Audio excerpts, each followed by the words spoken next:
tema khotbah pagi hari ini yaitu hidup yang maksimal.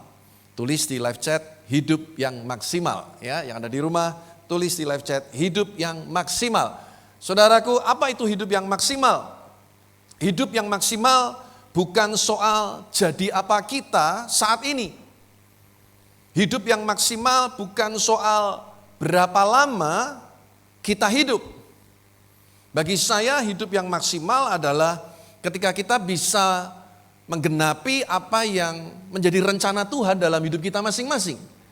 Dan taat, setia, menghidupi apa yang jadi kehendak Tuhan dalam kehidupan kita. Bagi saya itu hidup yang maksimal. Kalau kita ukur dari soal usia, Yesus usianya pendek, hanya 33 tahun. Tapi Anda lihat dampaknya luar biasa. Amin, saudaraku. Jadi jangan menghakimi kalau ada hamba Tuhan mungkin umurnya nggak panjang, wah mesti ada dosa ini, mesti ada sesuatu ini, ada teman kita yang mengalami sesuatu, saudaraku, kemudian kita bilang wah ini ada yang nggak beres nih. Jangan menghakimi hanya karena usia, karena tidak menjamin orang yang hidupnya panjang pasti maksimal, belum tentu juga. Banyak orang yang usianya panjang, tapi saudaraku bikin kacau di mana-mana. Nggak maksimal hidupnya, nggak jadi berkat. Juga sekali lagi, saudaraku bukan soal jadi apa. Oh kalau jadi pendeta itu berarti itu yang paling hebat. Nggak juga menurut saya saudara. Ya, kalau memang bukan panggilannya jadi gembala ya jangan coba-coba jadi gembala. Nanti bisa stres sendiri, pusing-pusing sendiri. Ya, jadi harus tahu panggilan Tuhan dalam hidup kita itu apa. Saya disuruh jadi dokter, wah mungkin stres juga karena saya tahu saya bukan tipe orang yang telaten dengan hal-hal yang jelimet, yang kecil-kecil gitu saudaraku. Harus lakukan observasi, wah saudara saya bukan tipe orang yang seperti itu. Jadi kita harus tahu panggilan Tuhan dalam hidup kita masing-masing dan menghidupi panggilan Tuhan itu. Mengerjakannya dengan segenap hati, segenap kekuatan kita, mengerahkan semua potensi yang kita miliki, kepandaian, intelektual, tenaga, waktu, keuangan, untuk supaya apa yang kita kerjakan, apapun yang kita usahakan, itu berhasil mencapai sasarannya. Bagi saya itu hidup yang maksimal, saudaraku. Saudara, saya di rumah itu ada microwave. Saya masih ingat betul, microwave itu adalah pemberian dari teman-teman saya, mereka patungan, urunan, waktu kami dulu pindah rumah dari Jangli ke Royal Family. Microwave, saudaraku. Tapi seingat saya, ini sudah kejadiannya berapa tahun yang lalu itu ya. Seingat saya, microwave itu kalau dihitung jam, mungkin nggak sampai 10 jam kami gunakan microwave itu. Padahal itu sudah sekian tahun, sekian belas tahun yang lalu saya dapatkan itu. Kenapa saudaraku? Ya mungkin karena culture kita, budaya kita tidak terbiasa menggunakan microwave. Kalau Anda mungkin di Eropa, di Amerika mungkin microwave akan sangat-sangat dibutuhkan. Tapi ya mungkin sebagian yang lain memang terbiasa menggunakan microwave. Di rumah kami nggak terbiasa menggunakan microwave. Hari ini microwave kami gunakan untuk menyimpan obat-obatan, multivitamin gitu saudaraku. Jadi jangan kaget kalau Anda ke rumah saya, Anda buka microwave isinya seperti itu saudaraku. Itu microwave kalau bisa ngomong mungkin akan protes saudara. Pak Yohanes, fungsi saya bukan ini. Betul saudara? Jadi microwave itu akhirnya tidak bisa berfungsi dengan maksimal. Seandainya microwave itu bisa ngomong saudaraku. Sampai yang terakhir kata istri saya sudah rusak saudara. Karena kelamaan gak dipakai. Jadi saudara yang kasih Tuhan, microwave itu akan berfungsi dengan maksimal kalau digunakan. Sehingga kalau sampai akhirnya rusak karena penggunaan, microwave itu gak perlu, kalau dia bisa ngomong, dia gak perlu kecewa, dia gak perlu sakit hati, rusak. Tapi dia sudah maksimal berfungsi sebagaimana dia harus berfungsi. Microwave gak usah di-compare, gak usah dibandingkan dengan kulkas. Ya, mesin pendingin, freezer. Kita nggak bisa berkata, oh microwave lebih penting daripada kulkas. Atau kulkas lebih hebat daripada microwave. Fungsinya beda. Ngerti Bapak Ibu Saudara? Fungsinya beda. Jadi masing-masing ada tugasnya, masing-masing ada fungsinya. Kalau kita gunakan dengan maksimal, kita gunakan sebagaimana mestinya untuk penggunaannya. Kalau toh sampai akhirnya nanti rusak, ya itu dia sudah berfungsi dengan maksimal. Sama dengan kita, kalau sampai nanti akhirnya kita pasti akan menjadi tua dan kita akan tinggalkan dunia ini, kita sudah melakukan semua yang bisa kita lakukan. Itu maksimal, saudaraku. Saya ingat cerita di Kalimantan, ini kejadian beberapa tahun yang lalu. Di satu daerah itu belum ada listriknya. Nah saudara, ketika penduduk di sana panen hasil perkebunan mereka, apa yang mereka lakukan saudaraku? Mereka memborong alat-alat elektronik. Salah satunya apa? Kulkas. Ya. Dan saudara tahu, untuk apa kulkas mereka beli? Untuk simpan baju, saudaraku. Ya, ini kejadian benar di Kalimantan. Zaman dulu, beberapa tahun yang lalu, belum ada listrik. Nah jadi saya rindu setiap kita ngerti, kita tidak perlu membandingkan hidup kita, profesi kita dengan orang lain. Kemudian merasa rendah diri, minder. Nggak perlu. Kalau Anda terpanggil jadi guru, jadilah guru yang betul-betul mengabdi untuk mempersiapkan generasi yang akan datang. Mungkin nggak bisa kaya raya, tapi hidupmu memperkaya banyak orang dengan ilmu pengetahuan. Tidak bisa kita ukur orang yang hidupnya maksimal berarti kaya raya, nggak bisa juga. Kalau pendeta jemaatnya ribuan itu berarti sudah maksimal, belum tentu juga.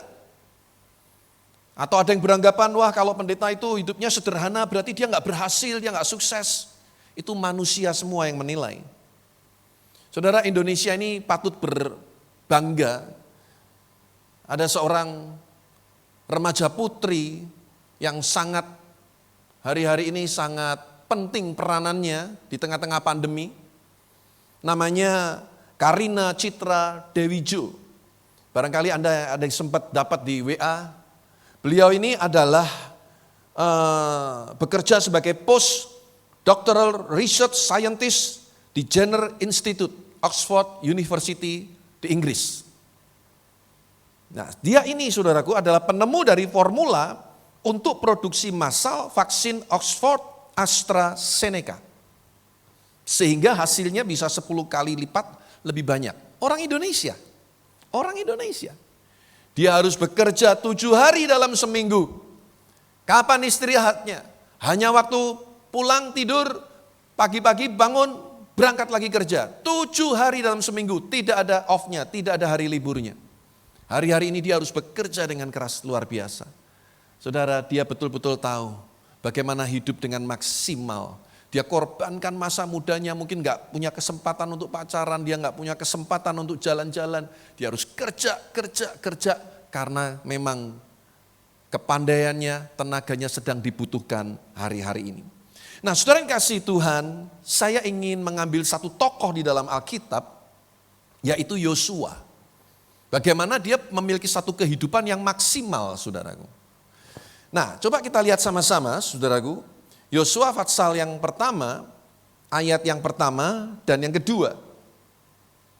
Yosua pasal yang pertama, ayat yang pertama dan yang kedua. Sesudah Musa, hamba Tuhan itu mati, berfirmanlah Tuhan kepada Yosua bin Nun, abdi Musa itu demikian, hambaku Musa telah mati, sebab itu bersiaplah sekarang, seberangilah sungai Yordan ini, engkau dan seluruh bangsa ini, menuju negeri yang akan kuberikan kepada mereka, kepada orang Israel itu. Amin. Lihat saudaraku, di Yosua pasal yang pertama, ayat yang pertama, Yosua dikenal sebagai abdi Musa. Dikenal sebagai abdi Musa, sebagai hambanya Musa. Tapi bagaimana di akhir hidup Yosua? Kita lihat pasal 24. Yosua 24 ayat yang ke-29. Dan sesudah peristiwa-peristiwa ini, maka matilah Yosua bin Nun, hamba siapa? Tuhan itu. ketika berumur 110 tahun. Saudara, Yosua memulai karirnya, kalau boleh dikatakan demikian, sebelum dia melanjutkan tongkat estafet kepemimpinan Musa, dia dikenal sebagai abdi Musa. Tapi di akhir hidupnya, dia dikenal sebagai hamba Tuhan, abdinya Tuhan. Luar biasa saudaraku. Nama Yosua sendiri artinya Yahweh itu keselamatanku. Atau Yahweh itu juru selamatku. Saudara, nama Yosua sama dengan Hosea. Atau Yusak. Atau di dalam perjanjian baru Yesus. Sama. Ya, artinya keselamatan. Intinya begitu. Saudara yang kasih Tuhan, Yosua memulai karir hidupnya dari bawah. Nama Yosua pertama kali muncul di dalam Alkitab, itu ada di dalam Keluaran pasal 17 ayat yang ke-9. Keluaran 17 ayat yang ke-9. Musa berkata kepada Yosua, pilihlah orang-orang bagi kita, lalu keluarlah berperang melawan orang Amalek. Besok aku akan berdiri di puncak bukit itu dengan memegang tongkat Allah di tanganku. Saudara, saya yakin gak mungkin tiba-tiba Musa memberikan satu tugas, mendelegasikan satu tugas yang berat kepada Yosua untuk memimpin peperangan melawan orang-orang Amalek di Rafidim. Tanpa pernah ada story sebelumnya. Ngerti Bapak Ibu Saudara? Saya yakin saudaraku sebelum Yosua diberi kepercayaan untuk memilih orang-orang untuk kemudian berperang melawan orang-orang Amalek. Saya yakin Yosua itu setia iring Musa. Setia menolong Musa. Setia untuk mendampingi Musa ketika menghakimi orang-orang Israel yang tegar tengkuk, keras kepala. Yosua selalu ada bersama dengan Musa. Yosua lah juga yang menemani Musa ketika naik ke gunung Tuhan. Kemudian Musa sendiri yang sampai ke puncak untuk menerima 2 loh hukum Taurat. Yosua terbukti setia dari perkara yang kecil. Sebelum dia mendapatkan istilah zaman sekarang amanah. Kelak dia menjadi pemimpin penggantinya Musa. Saudara, ada ungkapan berkata begini. Sebelum engkau menjadi seorang pemimpin yang besar, engkau harus siap menjadi seorang hamba yang besar. Sebelum engkau siap nanti dipromosikan oleh Tuhan, engkau juga harus setia dulu dari perkara yang kecil. Karena yang setia dari perkara kecil akan dapat tanggung jawab dalam perkara-perkara yang lebih besar. Banyak orang selalu kutipnya, oh setia dari perkara kecil dapat berkat yang besar. Saya sering ulangi berkali-kali, bukan berkatnya dulu yang besar, tanggung jawabnya dulu yang besar. Nanti makin diperbesar tanggung jawabnya, makin besar juga berkat yang akan menyertai kehidupan kita. Saya masih ingat dulu, sebelum saya jadi hamba Tuhan seperti sekarang ini, saya dilantik jadi gembala itu tanggal 1 Agustus tahun 2001. Kalau Anda ingat sehari sebelumnya di kota Semarang ada bom yang melukai seorang ibu gembala di kota Semarang. Ya, Ibu Pendeta Timotius Subekti, kalau Anda ingat itu. 1 hari sebelumnya ada bom di Semarang. Saya ditabiskan 1 Agustus 2001. Berarti Juli itu sampai tanggal berapa? 31 kalau nggak salah. Ya, itu sehari sebelum. Kita pengurus sempat rapat, jadi nggak nih besok pentabisan jadi gembala nih. Saudara, sebelum saya jadi gembala, saya ini dulu kerjaannya apa di gereja? Saya mempersiapkan warta jemaat. Saya ngetik pakai mesin ketik listrik. Zaman-zaman itu sudah mulai ditinggalkan yang manual, yang ketak-tok gitu ya, mulai pakai listrik. Sentuhannya lebih pelan, nggak perlu banyak tenaga, cetakannya lebih bagus. Ya, saya kerjakan itu. Saya ngantor di gereja. Kalau gereja ada keperluan apa, saya yang harus kerjakan. Saudara, jadi nggak mungkin tiba-tiba saya seperti ini. Yosua itu terbukti setia melayani Musa. Makanya dia dikasih kepercayaan untuk pilih orang-orang untuk berperang melawan orang-orang Amalek. Tapi saya yakin bukan cuma itu. Dia orang yang gak lari dari tanggung jawab. Kalau dia mau ngomong, bisa saja Yosua bilang, Musa, aku kan masih muda. Aku gak tahu apa-apa, aku gak pinter perang. Kenapa kamu yang naik ke gunung dan berdoa, angkat tangan, ditopang oleh Harun dan Hur? Kenapa aku aja yang naik, kamu yang perang? Gak ada tuh kalimat-kalimat seperti itu. Dia tahu, dia masih muda, dia punya kekuatan, dia punya tenaga yang lebih besar, dan dia pimpin pasukan Israel berperang melawan orang-orang Amalek. Orang Amalek itu orang yang licik, saudaraku. Maka dibutuhkan tenaga-tenaga muda yang kreatif. Orang Amalek itu kalau perang selalu menyerang dari belakang. Orang-orang yang lemah. Saudara, kalau dikatakan orang-orang yang lemah itu siapa, saudara? Dalam peperangan. Ibu-ibu, anak-anak, itu yang mereka serang dulu. Itu orang Amalek. Nama Amalek artinya dweller in a valley, tinggal di lembah-lembah. Saudaraku, Yosua ambil tanggung jawab itu. Tiap kali Musa angkat tangan, Yosua dan orang-orang Israel menang. Ketika Musa capek turun tangan, Yosua kalah. Makanya butuh kerjasama. Ya, yang tua-tua berdoa, anak-anak muda tempur, maju. Ya kan? Coba saya suruh Pak Hari main keyboard. Jadinya seperti apa saudara ibadah kita hari ini, saudaraku? Kalau saya tanya Pak Hari, bisa pegang keyboard enggak? Bisa, dia bisa pegang. Pegang aja, saudaraku, mainnya enggak bisa. Tapi anak-anak muda yang siapin semuanya ini. Ya, saudaraku. Bagian orang tua apa? Kita berdoa. Mungkin anak-anak muda tidak ada cukup dana. Orang-orang tua yang mendanai, kebutuhannya apa? Saudara yang kasih Tuhan, kita butuh kerjasama di gereja ini. Kita butuh kerjasama di dalam keluarga. Mari saudara yang kasih Tuhan. Jadi seperti Yosua, ambil tanggung jawab. Dia gak lari dari panggilannya. Dia setia dari perkara yang kecil. Yosua ini orang yang hebat menurut saya. Saya ambil beberapa peristiwa yang menurut saya betul-betul membuat Yosua ini berbeda dari orang-orang Israel yang lain pada zaman itu. Dia tidak terpengaruh dengan 10 pengintai yang ngomel-ngomel setelah lihat Kanaan. Ingat saudaraku, Musa kirim 12 pengintai. Yosua mewakili suku Yusuf dari keturunan Efraim. Karena Yusuf punya 2 anak, Efraim dan Manasye. Saudaraku, apa yang terjadi? Saudaraku, 10 pengintai ketika pulang, menyampaikan kabar busuk, semuanya mempengaruhi orang-orang Israel yang lain, sampai-sampai Yosua dan Kaleb hampir-hampir dilemparin dengan batu. Tapi Yosua pegang prinsip, ini orang yang hebat. Kalau Tuhan yang berjanji, dia pasti akan genapi dengan caranya Tuhan. Yosua adalah orang yang benar-benar punya visi, saudaraku. Tuhan udah janji tanah Kanaan, aku gak akan mundur walaupun di Kanaan ada raksasa-raksasa. Orang yang beriman itu optimis.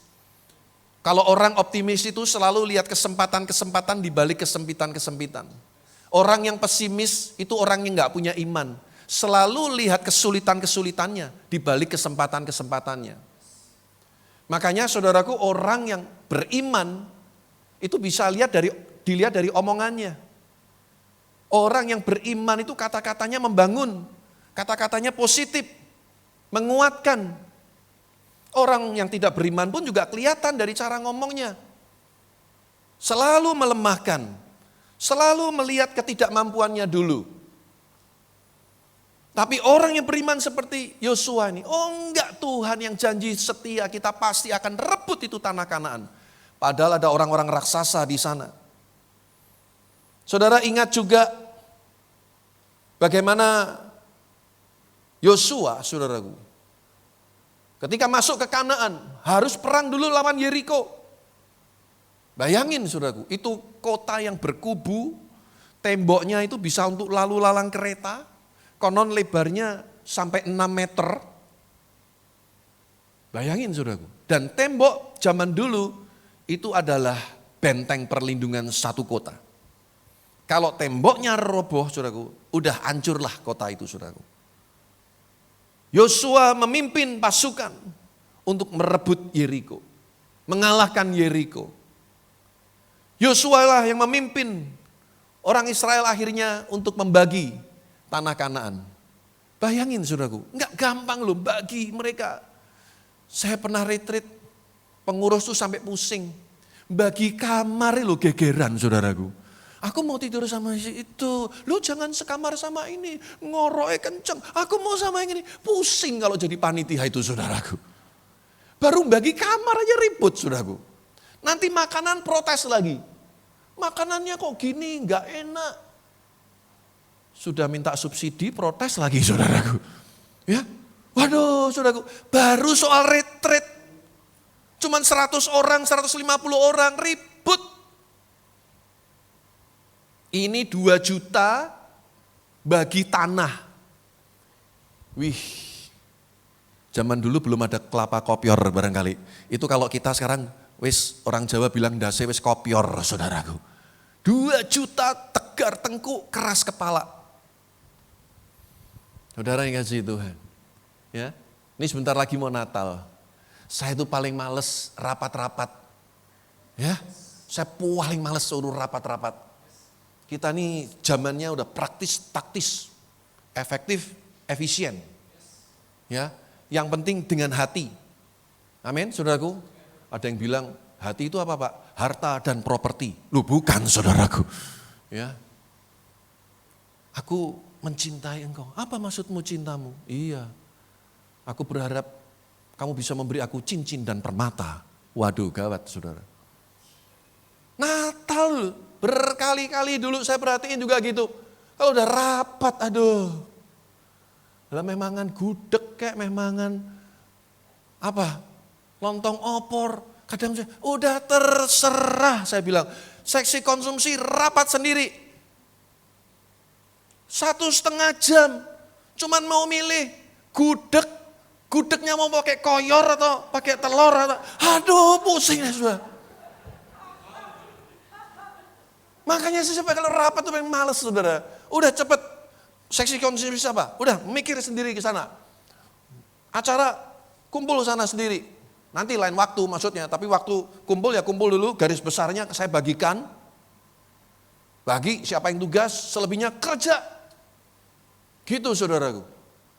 Nah kelamaan jemaat sana tuh sudah terkondisi begitu. Sekarang tambah pinter-pinter saudaraku. Tepuk tangan bagi kemuliaan nama Tuhan. Rapat itu betul-betul 1,5 jam selesai. Yang lama perjamuan kasihnya, nah betul Cina ya. Itu yang bikin lama saudaraku. Saudara yang kasih Tuhan, ini Yosua bagi tanah, ini buat suku Dan, ini buat suku Efraim, Manasye, untuk suku ini, suku itu, suku ini. Bayangin saudaraku. Ya, ada 12 suku. Ya, khusus Yusuf itu ada Efraim dan Manasye.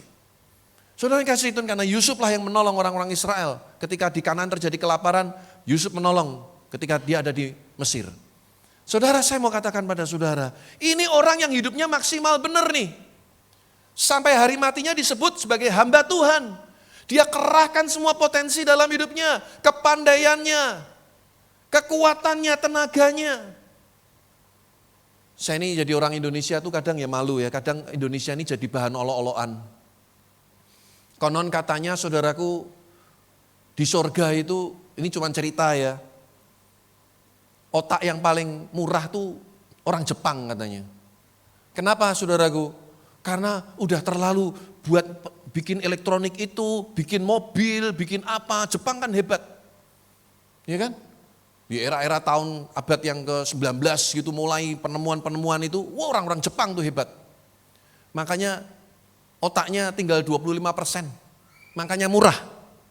Yang kedua Amerika, sama juga gitu, tinggal 50%. Yang paling mahal itu otaknya orang Indonesia. Kenapa? Katanya jarang dipakai. Gue kurang ajar enggak saudaraku? Nyelelek. Orang guyonan menghina Indonesia, waduh tersinggung saya.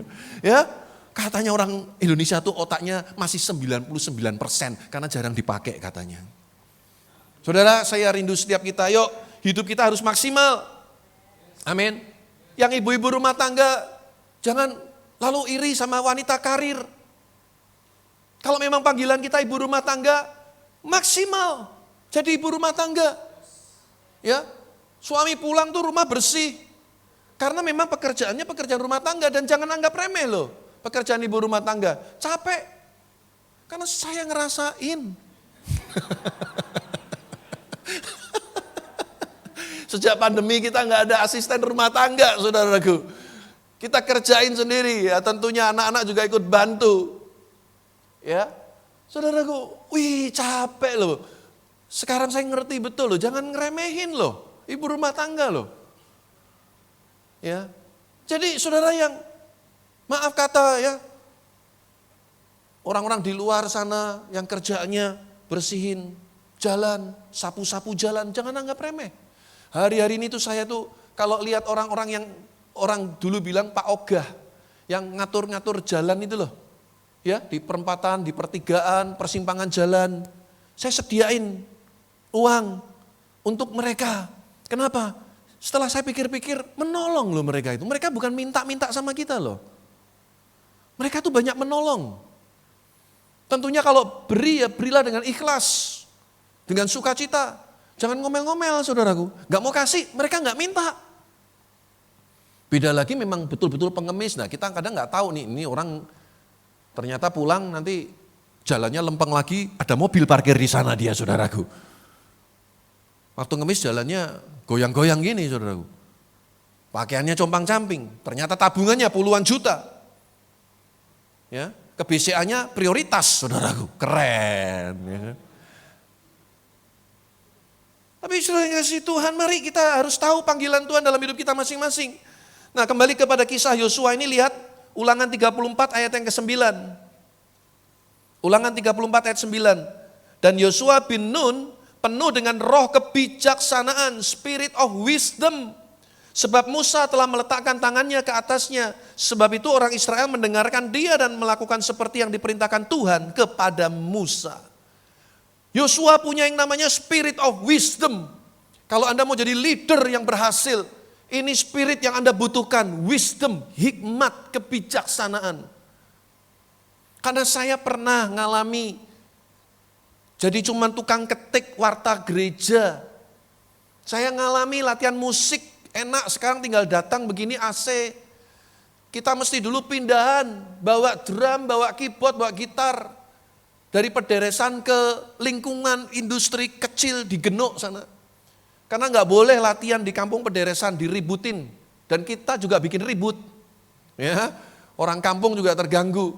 Nah ada jemaat kami yang punya gudang di Lik. Setiap hari Jumat malam kami latihan begitu tuh terus. Bawa sana nanti pulang lagi, balikin lagi pulang rumah udah jam 10. Saudara, makanya sekarang saya pun juga ngerti. Saya tuh kalau mau minta tolong sama jemaat atau pelayan-pelayan Tuhan, saya juga mesti hati-hati. Di perintah-perintah tuh nggak enak, saya tahu. Diatur-atur tuh nggak enak, saya tahu, saya ngalamin semua. Dan apa yang saya alami itu membuat saya semakin makin dewasa, makin berhikmat, makin bijaksana. Dalam membuat keputusan-keputusan. Yosua memiliki yang namanya spirit of wisdom ini.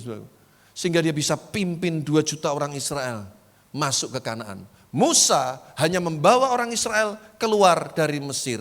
Tapi Yosua membawa orang-orang Israel dari padang gurun masuk ke tanah Kanaan. Yosua adalah tipologi gambaran daripada Tuhan Yesus yang dapat menyelesaikan semua pertandingan iman kita. Menyelesaikan semua dosa-dosa kita di atas kayu salib untuk kita mendapatkan jaminan hidup yang kekal. Musa gambaran hukum Taurat yang tidak bisa membawa kita sampai dalam kekekalan. Tapi Yesuslah kasih karunia yang membawa kita dalam hidup yang kekal. Yosua pasal 11 ayat 23 berkata demikian. Yosua 11 ayat 23. Demikianlah Yosua merebut seluruh negeri itu sesuai dengan segala yang difirmankan Tuhan kepada Musa. Dan Yosua pun memberikan negeri itu kepada orang Israel menjadi milik pusaka mereka. menurut pembagian suku mereka. Lalu amanlah negeri itu berhenti dari berperang. Saya bisa simpulkan ada beberapa ciri-ciri yang positif karakter kepemimpinan Yosua ini, saudaraku, sehingga hidupnya bisa maksimal.